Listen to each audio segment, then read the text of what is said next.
नमस्कार मित्रांनो, सुस्वागतम. घरोघरी मातीच्या चुली या मालिकेच्या आजच्या भागामध्ये अगदी मनपूर्वक मी तुमचं स्वागत करते. आजच्या भागामध्ये मात्र आता बकुळा मावशींनी मात्र जानकीला हाताला धरून घराच्या बाहेर काढलेलं असते आणि तिचे सामान सुद्धा आता ती फेकून देते. आता ती जानकीला जोरात ढकलून देते. जानकी अगदी हातापाया पडत असते की हे बघा मावशी, माझ्यावर विश्वास ठेवा, असं काही झालेले नाही.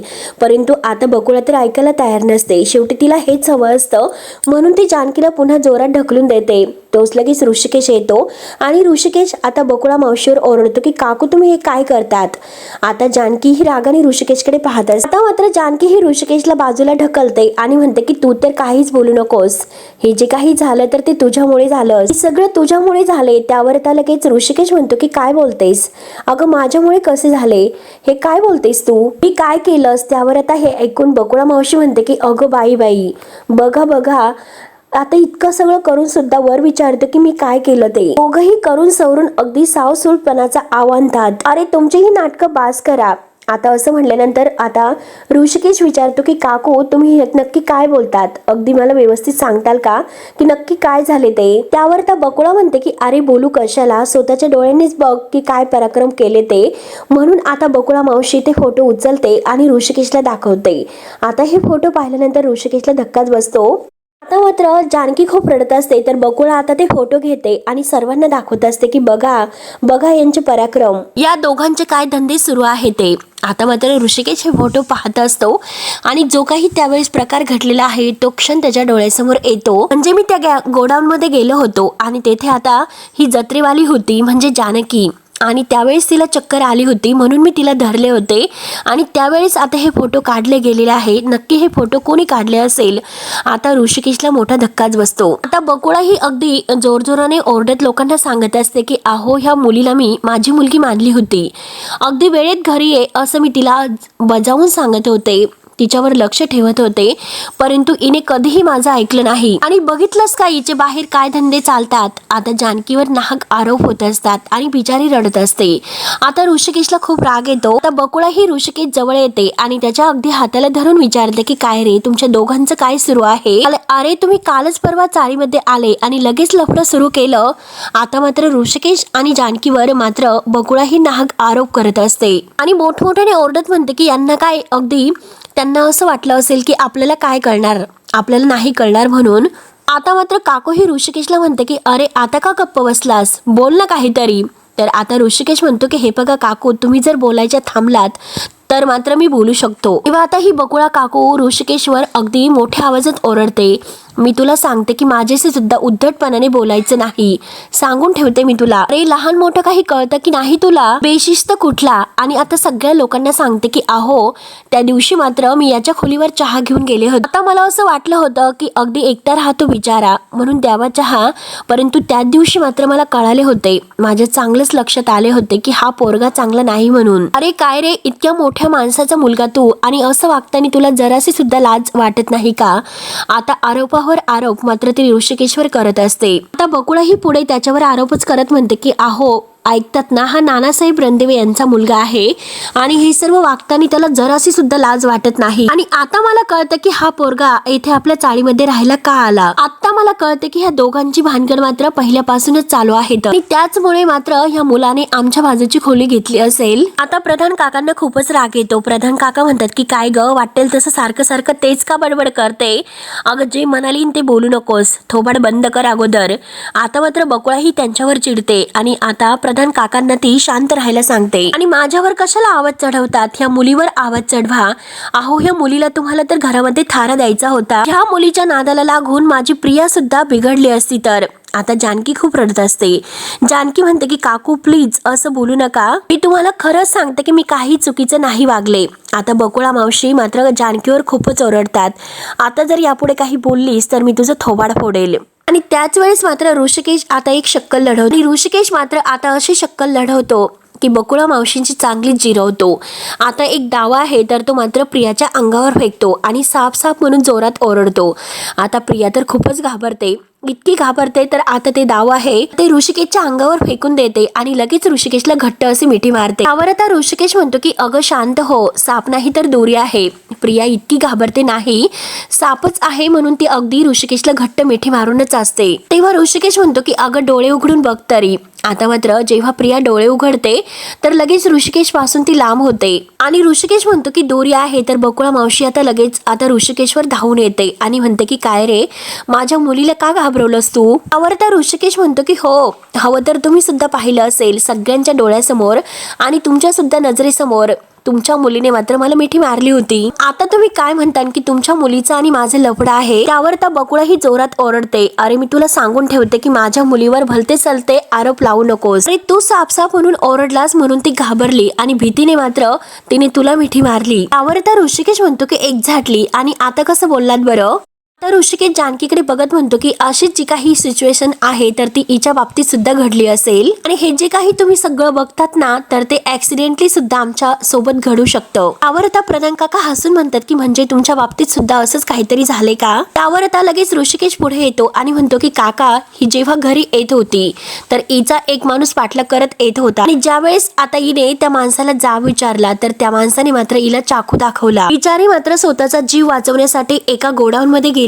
माणूस तेथे सुद्धा पोहोचला आणि एवढंच नाही तर त्या माणसाने तिला घाबरवण्याचा सुद्धा प्रयत्न केला, तेथे हिला बंद करून ठेवण्याचा प्रयत्न केला आणि त्याच भीतीने मात्र ती बिचारी तेथे चक्कर येऊन पडणार होती. माझं तेथे काम होतं म्हणून योगायोगाने मात्र मी त्या गोडाऊन मध्ये होतो. मी जर वेळेत तेथे होतो म्हणून हिला सावरलं आणि विचार करा जर मी त्या वेळेत तेथे नसतो तर मात्र हिच्यावर काय परिस्थिती ओढावली असती. म्हणून जानकी आता खूप रडत असते. आता मात्र बकुळा लगेच पुढे येते आणि म्हणते की हो का, मला एक गोष्ट सांग बरं, ते फोटो कोणी काढलेत आणि ते फोटो आमच्या घरी का पाठवलेत? त्यावर तर ऋषिकेश जोरात ओरडते की मला कसं माहिती असणार आणि तुम्ही सुद्धा मात्र आता काही माहिती नसताना तिच्यावर आरोप कसे करतात? ते बरोबर नाही. तर आता बकुळाला खूप राग येतो. बकुळा म्हणते की तू मला मात्र शहाणपणे शिकवायचं नाही. जानकीकडे हात करत म्हणते की हिचे तर मला सगळे गुण माहिती आहे. जर तुला जर हिचा इतका पुळका येत असेल तर मात्र माझ्या घरामध्ये हिला मी राहायला जागा देणार नाही. तू तिची राहण्याची व्यवस्था करू शकतो.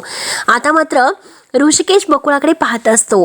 आता प्रधान काका हे बकुळा मावशीवर ओरडतात की अगं आता सत्य काय आहे हे समजले तरी सुद्धा का तू तिला घराच्या बाहेर काढतेस? एकदा त्यांनी सांगितलं ना की त्यांच्यात काही नाही, मग घे ना तू तिला घरामध्ये. त्यावर आता लगेच बकुळा ही जोरात ओरडते, म्हणते की मी तुम्हाला एकदा सांगितलं की आता तुम्ही मध्ये बोलायचं नाही म्हणून. आणि रागाने आता ती आतमध्ये प्रियाला घेऊन निघून जाते. आता जानकी लगेच काकू काकू करत असते परंतु पुन्हा आता बकुळा जानकीवर ओरडते, मी तुला शेवटचं सांगते की तुला माझ्या घरामध्ये थारा नाही, तू चालती हो इथून. त्यावर आता जानकी अगदी हात जोडत असते की प्लीज काकू असं करू नका. आता जानकी बिचारी रडतच काकांसमोर येते, काका प्लीज तुम्ही आता काकींना समजवा, काका खरंच माझी काही चूक नाही हो, मी खरंच काही केलं नाही हो. आता मात्र काकू ही दरवाजात जाते आणि प्रधान काकांना आवाज देते की आहो येतात ना तुम्ही घरामध्ये, ठेवू मी तुम्हाला बाहेरच. आता काका म्हणतात की हो हो आलो आलो. आता काका सुद्धा सॉरी जानकी असं म्हणतात आणि खाली मान घालून आतमध्ये निघून जातात. जानकी खूप रडत असते. आता मात्र काकू ही रागाने दरवाजा बंद करून घेते. जानकी म्हणते की काकू प्लीज असं करू नका, प्लीज खरंच माझी काही चूक नाही, एकदा मला समजून घ्या परंतु मला घराच्या बाहेर काढू नका. जानकी इतक्या विनवण्या करत असते, खूप रडत असते आणि ऋषिकेश मात्र आता हे सर्व पाहतो त्याच्या खूप पोटात तुटत असते. आणखी आता दरवाजा वाजवत असते की काकू अहो इतक्या रात्रीचं मी कुठे जाऊ कुठे राहू, काकू प्लीज माझी काही चूक नाही, दार उघडा. म्हणून बिचारी आता खूप रडते, खूप विनवण्या करते. आता सगळे तेथे शेजारी पाजारी सुद्धा निघून जातात आपापल्या रूम मध्ये. कोणी आता जानकीचा विचार करत नाही परंतु ऋषिकेश मात्र उभा असतो. आता मात्र जानकी इतकी रडत असते आणि ऋषिकेशला खूप वाईट वाटतं. त्यानंतर आता इकडे ऐश्वर्या आणि मकरंद आता त्यांचा प्लॅन सक्सेस झाला असेल म्हणून आता चेअर्स करत येत दारू घेत असतात. आता मात्र ऐश्वर्या मकरंदला म्हणते की हे बघ तुझा प्लॅन सक्सेस झाला असेल आतापर्यंत. तर मकरंद विचारतो अगं ऐश्वर्या तिला काही त्रास तर होणार नाही ना?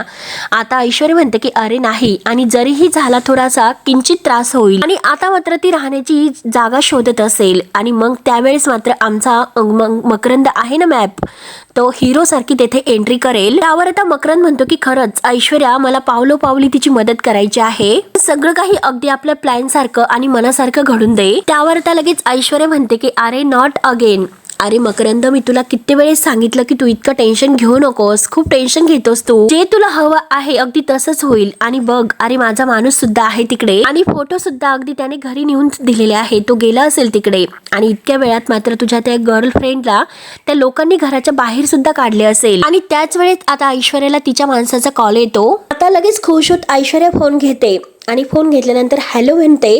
तर लगेच आता तिचा माणूस तिला सांगतो की ताई, हे बघा, मी फोटो तिकडे नेऊन सुद्धा दिलेत आणि त्या लोकांनी तिला घराच्या बाहेर सुद्धा काढले. हे ऐकून आता ऐश्वर्याला खूपच आनंद होतो. ऐश्वर्या ओके म्हणत फोन कट करते. तर मकरंद विचारतो की अगं बोल ना ऐश्वर्या, काय झाले. आता लगेच ऐश्वर्या खुशच म्हणते की अरे कॉंग्रॅच्युलेशन्स, अरे मॅप तुझं काम झालेलं आहे. म्हणून ऐश्वर्याच आनंदाने उड्या मारते. आणि मॅप, मी तुला म्हटले होते की तुझं काम होणार म्हणून. चल आता अगदी सेलिब्रेशन तर करायलाच हवे. म्हणून दोघे आता दारूचं ते पेक घेतात आणि एकमेकांना अगदी चेअर्स करत खुश होत दारू पितात. अरे काम झालं तुझं मॅप. आता मकरंद ऐश्वर्याचे आभार मानतो, तिला थँक्यू सो मच असं म्हणतो. त्यानंतर आता जानकी तिथे बाकडावर बसते आणि खूप रडत असते. झालेला सर्व प्रकार तिला आता आठवतो. बकुळाने तिला घराच्या बाहेर कसं काढलं, तिचं सामान फेकून दिले, म्हणून जानकी आता प्रत्येक आठवून रडत असते. तर आता ऋषिकेश तिच्याकडे पाहतो. तिची ती अवस्था ऋषिकेशला काही बघवत नसते. ऋषिकेश लगेच तिची बॅग वगैरे आहे तर ते उचलतो. ती बॅग वगैरे घेऊन तो वर येत असतो. तर आता जानकी हे पाहते आणि ऋषिकेशला म्हणते की तेथेच थांब. आणि जानकी रागाने आता ऋषिकेशला म्हणते की हे सगळं तुझ्यामुळे झाले. तर ऋषिकेश म्हणतो की माझ्यामुळे? अगं मी काय केलं? अगं मी तुझी मदत करत होतो. तर जानकी त्याच्यावरच ओरडते की मी तुला सांगितलं होतं का मदत करायला? मी आले होते का तुझ्याकडे मदत मागण्यासाठी? अरे तुझ्या मदत करण्यामुळे आज मात्र काकूचा किती मोठा गैरसमज झाला. तर मी काय करू आता आणि कुठे राहायला जाऊ? आता मात्र जानकी आणखीनच खूप रडत असते. तर ऋषिकेश धावतच तिच्याजवळ येतो आणि जत्रेवाली, हे बघ, तू रडू नकोस, स्वतःला त्रास करून घेऊ नकोस. सगळ्यात अगोदर तू शांत हो आणि प्लीज रडू नकोस. तर जानकी रागाने म्हणते की अरे माझ्यावर रडण्याची वेळ आलेली आहे तर ती तुझ्यामुळे. जे काही झालं तर ते तुझ्यामुळे झाले. आणि माझ्याकडे आता इतके पैसे सुद्धा नाही जवळ की मी हॉटेलवर जाऊन राहील म्हणून. त्यावर आता ऋषिकेश म्हणतो की अगं कशाला हॉटेल, कशाला, तू माझ्या रूम मध्ये राहू शकते. आता मात्र जानकीला आणखीनच राग येतो आणि रागाने ती ऋषिकेशकडे पाहते. आता जानकी त्याला विचारते की तू काय म्हणालास, तुझ्या खोलीमध्ये राहायचं? तर ऋषिकेश म्हणतो की हो, माझ्या खोलीमध्ये राहतो. जानकी म्हणते की काय बोलतोस, तुझ्या सोबत? अरे उडान टप्पू, तुझं डोकं ठिकाण्यावर आहे का? काय बोलतोस तू? अरे तुझं तुला कळते का तू काय बोलतोस? एक गोष्ट मात्र लक्षात ठेव, ही मस्करी करण्याची वेळ नाही. माझ्यासोबत आता तुला हा चान्स मिळालेला आहे. माझ्यासोबत हे जे काही घडले त्यामुळे, असं मात्र तू समजू नकोस. त्यावर आता ऋषिकेश म्हणतो की जत्रेवाली, अगं गप, मी काही बोललोस का तुला हे सर्व? आणि हे बघ, तू आतमध्ये झोप, मी येथे बाहेर झोपतो, कळले ना तुला आता हे सर्व? जानकी म्हणते की काय बोलतोस? ऋषिकेश म्हणतो की हो, मी करेल सर्व काही मॅनेज, तू आतमध्ये जा आणि जरा व्यवस्थित झोप. आणि परत आता जानकी म्हणते की अरे चल चल, मी तुझ्यासारख्या उडण टप्पूची मदत करत नसते, मला कुणाचेही उपकार नको. म्हणून ती आपली बॅग वगैरे घेते आणि परत जायला निघते. आता ऋषिकेश म्हणतो की हॅलो, एवढ्या रात्री तू कुठे जाणार आहे? आणि तसंही यावेळेस मात्र, आता ह्या रात्रीच्या वेळेस माझ्याशिवाय तुझ्यावर कोण उपकार करणार आहे बरं? म्हणूनच मी तुला सांगतो की जोपर्यंत तुझ्या राहण्याची सोय होत नाही तर तू माझ्या रूम मध्ये आतमध्ये राहू शकते आणि मी बाहेर राहतो. आता जानकी खूप रडतच असते. तर आता ऋषिकेश पुन्हा म्हणतो की जत्रेवाली, अगं ही वेळ आहे तर विचार करण्याची नाही, त्यामुळे तू प्लीज आतमध्ये जा. आणि जत्रेवाली आता पुन्हा तो तसंच म्हणतो. तर आता जानकी म्हणते की काय सारखं सारखं जत्रेवाली जत्रेवाली करतोस, मला नाव नाही का? त्यावर आता लगेच ऋषिकेश म्हणतो की आहे ना जत्रेवाली. आणि मात्र तो आता हसतो आणि जानकीला विचारतो की बाय द वे, तुझं नाव काय आहे ग? तेव्हा आता जानकी त्याच्याकडे पाहते. तर ऋषिकेश म्हणतो की थांब, आपण थोडंसं फिल्मी करूयात. आणि आता मात्र तो जानकी समोर येतो. मोठ्या स्टाईलमध्ये आपला जो काही कोट आहे तर तो अगदी स्टाईलमध्ये उडवतो आणि अगदी आपला हात तिच्या समोर धरतो. आणि मी ऋषिकेश रणदिवे. त्यावर मात्र जानकी आता ऋषिकेशकडे पाहते आणि ऋषिकेशच्या हातामध्ये हात देते आणि म्हणते की जानकी. तर आता ऋषिकेश म्हणतो की काय जानकी, छान नाव आहे तुझं. दोघांचे हात आता एकमेकांच्या हातामध्ये असतात. ती परत आता तो म्हणतो की तुझ्याही नशिबात बहुतेक वनवासच लिहिलेला आहे. आणि परत म्हणतो की खरंच? अगं काय फक्त जानकीच नाव आहे का तुझं? अगं पूर्ण नाव सांग तुझं काय आहे? तेव्हा जानकी आता ऋषिकेशच्या हातातील हात सोडते आणि खाली पाहत असते. आता मात्र लगेच जानकी बाजूला होते, तिला वाईट वाटतं, ती काही बोलत नाही. ऋषिकेश म्हणतो की असो आणि चल हो आतमध्ये जा घरामध्ये. आजपासून मात्र तू या घरामध्ये राहायचं, तू आतमध्ये आणि मी बाहेर मॅनेज करेल. आता जानकी ऋषिकेशकडे पाहत असते आणि त्याच्या रूमकडे सुद्धा. आता आता मात्र जानकी ही खुश होते आणि ऋषिकेशच्या घरामध्ये प्रवेश करते. ऋषिकेश आता तिच्याकडे पाहतच असतो, तो शेवटी बाहेरच असतो. आता जानकी ही आता ऋषिकेशच्या घरात अगदी पावलांनी येते. त्यानंतर मात्र आता इकडे मकरंद ऐश्वर्याला विचारतो की ऐश्वर्या, खरंच थँक्स बरं का, तुला जे काही सुचलं ना ते मला सुचलं नसते. आता ऐश्वर्या म्हणते की हो खरंच शिव, तुला खरंच सुचले नसते. इमोशनली खरंच तू अगदी वेडा मुलगा आहेस, कारण तू अगदी मनाने विचार करतो तर मी डोक्याने विचार करते, इतका फरक आपल्यामध्ये आहे. त्यावर आता मकरंद म्हणतो की अगं गप्प बस, काही पण, अगं इतकी मोठी कंपनी मी उभी केली तर ती डोक्यानेच ना. त्यावर आता ऐश्वर्या म्हणते की एक मिनिट, अरे कंपनी चालवणं आणि आता आपल्या आयुष्यामध्ये ज्या मुलीला कंपनी द्यायची आहे त्या मुलीला मात्र पटवणं, हे यात खरंच खूप फरक आहे. त्यावर आता मकरंद खुश होत म्हणतो की करेक्ट. तर ऐश्वर्या म्हणते की जाऊन दे, या सगळ्यात तुझी काही चूक नाही, तुला हे असे छक्केपंजे नाही जमत आणि मला मात्र ते चांगलं जमतं, कारण माझे डॅड आहे ना तर ते पॉलिटिकल आहे. कारण आता जे काही माणसं आहेत, काही गोष्टी आहेत तर ते आपल्या बाजूने कसे वळवायचेत, त्यांचं जे काही सुरू आहे तर ते मी लहानपणापासून अगदी बघत आले, त्यामुळे मी सुद्धा अगदी तसेच शिकत गेले. त्यावर त्या मकरंद हसतो आणि म्हणतो की खरं आहे, कारण तू या सगळ्यामध्ये PhD केली असं काही म्हणायला हरकत नाही, तर त्या बाबतीत मात्र मी विद्यार्थी आहे. त्यावर तर लगेच ऐश्वर्या म्हणते की अरे डोंट वरी, अरे तू तर ऐश्वर्याच्या सोबत राहिला तर यामध्ये फर्स्ट क्लास होशील. आणि तेवढ्यात ऐश्वर्याच्या मोबाईलवर आता तिच्या माणसाचा परत कॉल येतो. आता मात्र लगेच ऐश्वर्या म्हणते की अरे त्याचाच फोन आहे, म्हणून फोन उचलते. आता मात्र तिला शॉक बसतो. परत ती विचारते की अरे हे असं कसं होऊ शकतं, कारण जानकी ऋषिकेशच्या रूममध्ये राहायला गेली हे मात्र त्या तिच्या माणसाने सांगितलेलं असतं. म्हणून ती विचारते की हे असं कसं होऊ शकतं, आणि मात्र ऐश्वर्या फोन ठेवते. आता मात्र मकरंद तिला विचारतो की काय झाले, तर ऐश्वर्या म्हणते की अरे काही नाही. आता मकरंद म्हणतो की नक्की काहीतरी झालेलं आहे ऐश्वर्या, तू काहीतरी लपवतेस, सांग नक्की काय झाले. आता ऐश्वर्या म्हणते की डोंट वरी, तू काही टेन्शन घेऊ नकोस. ती गर्लफ्रेंड आहे ना ती मात्र त्या शेजारच्या मुलाच्या घरात राहायला गेली. आता हे ऐकल्यानंतर आता मकरंदला खूपच राग येतो. मकरंद म्हणतो की अगं ऐश्वर्या, मी त्या मुलापासून तिला तोडण्यासाठी तुझ्या प्लॅन मध्ये साथ देतोय, आणि आता मात्र ती तिकडे राहायला गेलीच कशी त्या मुलाजवळ, आणि ऐश्वर्या हे सगळं काही तुझ्यामुळे झालेले आहे. म्हणून मकरंद आता ऐश्वर्यावर खूपच भडकतो. नको ती आयडिया तूच काढली आणि त्यामध्ये मला सुद्धा ओढून घेतलंस. पण रागाने आता तो दारूचा ग्लास आहे तर जोरात भिंतीवर फेकून देतो, आणि काय गरज आहे म्हणून ऐश्वर्यावर आता खूपच ओरडतो. काही झालं तरी सुद्धा मी जानकीला त्याच्यासोबत नाही बघू शकत, त्यामुळे काही झाले तरी आता मला काहीतरी करावे लागेल. तर ऐश्वर्या म्हणते की अरे मॅप थांब, जरा कंट्रोल मध्ये ये.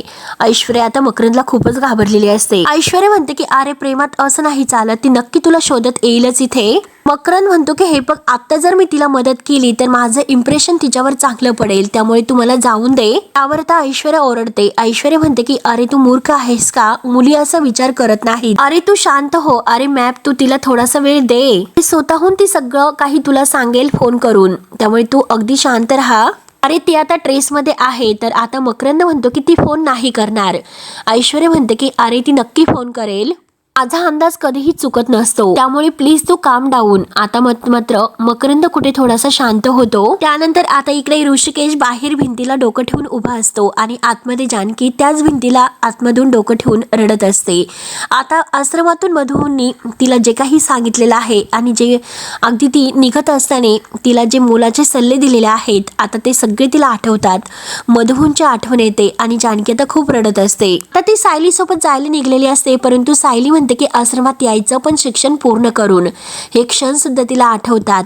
त्यानंतर बकुळा मावशीने जे काही फोटो तिच्या हातात दिले आणि सगळ्या गावासमोर तिची जी काही नाचक्की गेली, हे सुद्धा क्षण आता तिला आठवतात आणि ती खूप रडत असते. बकुळा मावशीने शेवट केलेला अपमान की अगं तू आश्रमात सुद्धा असेच काहीतरी रंग उधळले असतील, म्हणूनच मधुभाऊंनी त्यांच्या गळ्यातील बॅग आमच्या गळ्यामध्ये बांधली. भलतेच आरोप तिला आता सहन करावे लागलेले असते, आणि आता याचा खूप अगदी आठवून त्रास होतो. त्यानंतर आता ऋषिकेश तिला अगदी त्याने कशी साथ दिली की तू आतमध्ये झोप, मी बाहेर झोपतो, म्हणून जानकी आता खूपच रडत असते. आणि ऋषिकेश मात्र त्याचे बाकावर बसतो आणि त्याला खूप थंडी वगैरे वाजत असते, तरी सुद्धा जानकीसाठी तो सर्व काही सहन करतो. मात्र सकाळ होते तर तो बाकावर तसाच झोपी गेलेला असतो आणि अंगावर आपला कोट वगैरे घेऊन, आणि जेव्हा तो आता सकाळ झाल्यानंतर उठतो तर जानकी आता तयार होऊन मस्त फ्रेश वगैरे होऊन देवपूजा करत असते. तर ऋषिकेश आतमध्ये येतो, त्याच्या डोक्यावर त्याचा कोट असतो, जानकीची पूजा सुरू असते. आता मात्र तो आपली रूम पाहतो, इकडे तिकडे अगदी सगळं पसारा व्यवस्थित असतो. असतो ऋषिकेश पाहतच असतो.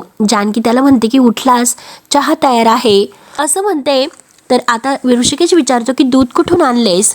जानकी म्हणते की हो मीच गेले होते सकाळी आणि घेऊन आले. आणि मात्र ती ऋषिकेशला म्हणते की तू फ्रेश हो, आंघोळीसाठी मी तुझ्यासाठी गरम पाणी काढून ठेवलेलं आहे. आंघोळ झाल्यानंतर नाश्ता सुद्धा अगदी तयार आहे. आंघोळ झाल्यानंतर तू नाश्ता सुद्धा आता लगेच करून घे. त्यावर आता ऋषिकेश ऐकतो आणि हो असं म्हणतो. आणि मनात अगदी तो इतका खुश असतो आणि सारखा आपल्या घराकडेच पाहत असतो की एवढं सगळं तिने व्यवस्थित करून ठेवले. मी मात्र कसाबसा अगदी आंघोळ करून काम शोधायला निघतो. या पलीकडे मी काही करू शकत नव्हतो. मी तो खुर्ची घेतो आणि खुर्ची घेऊन आता खुर्चीवर बसतो आणि हिला मात्र येथे राहून देण्याचा तर फायदा आहे म्हणून तो अगदी खुश होऊन हसत असतो. आता मोठमोठ्याने हसतो.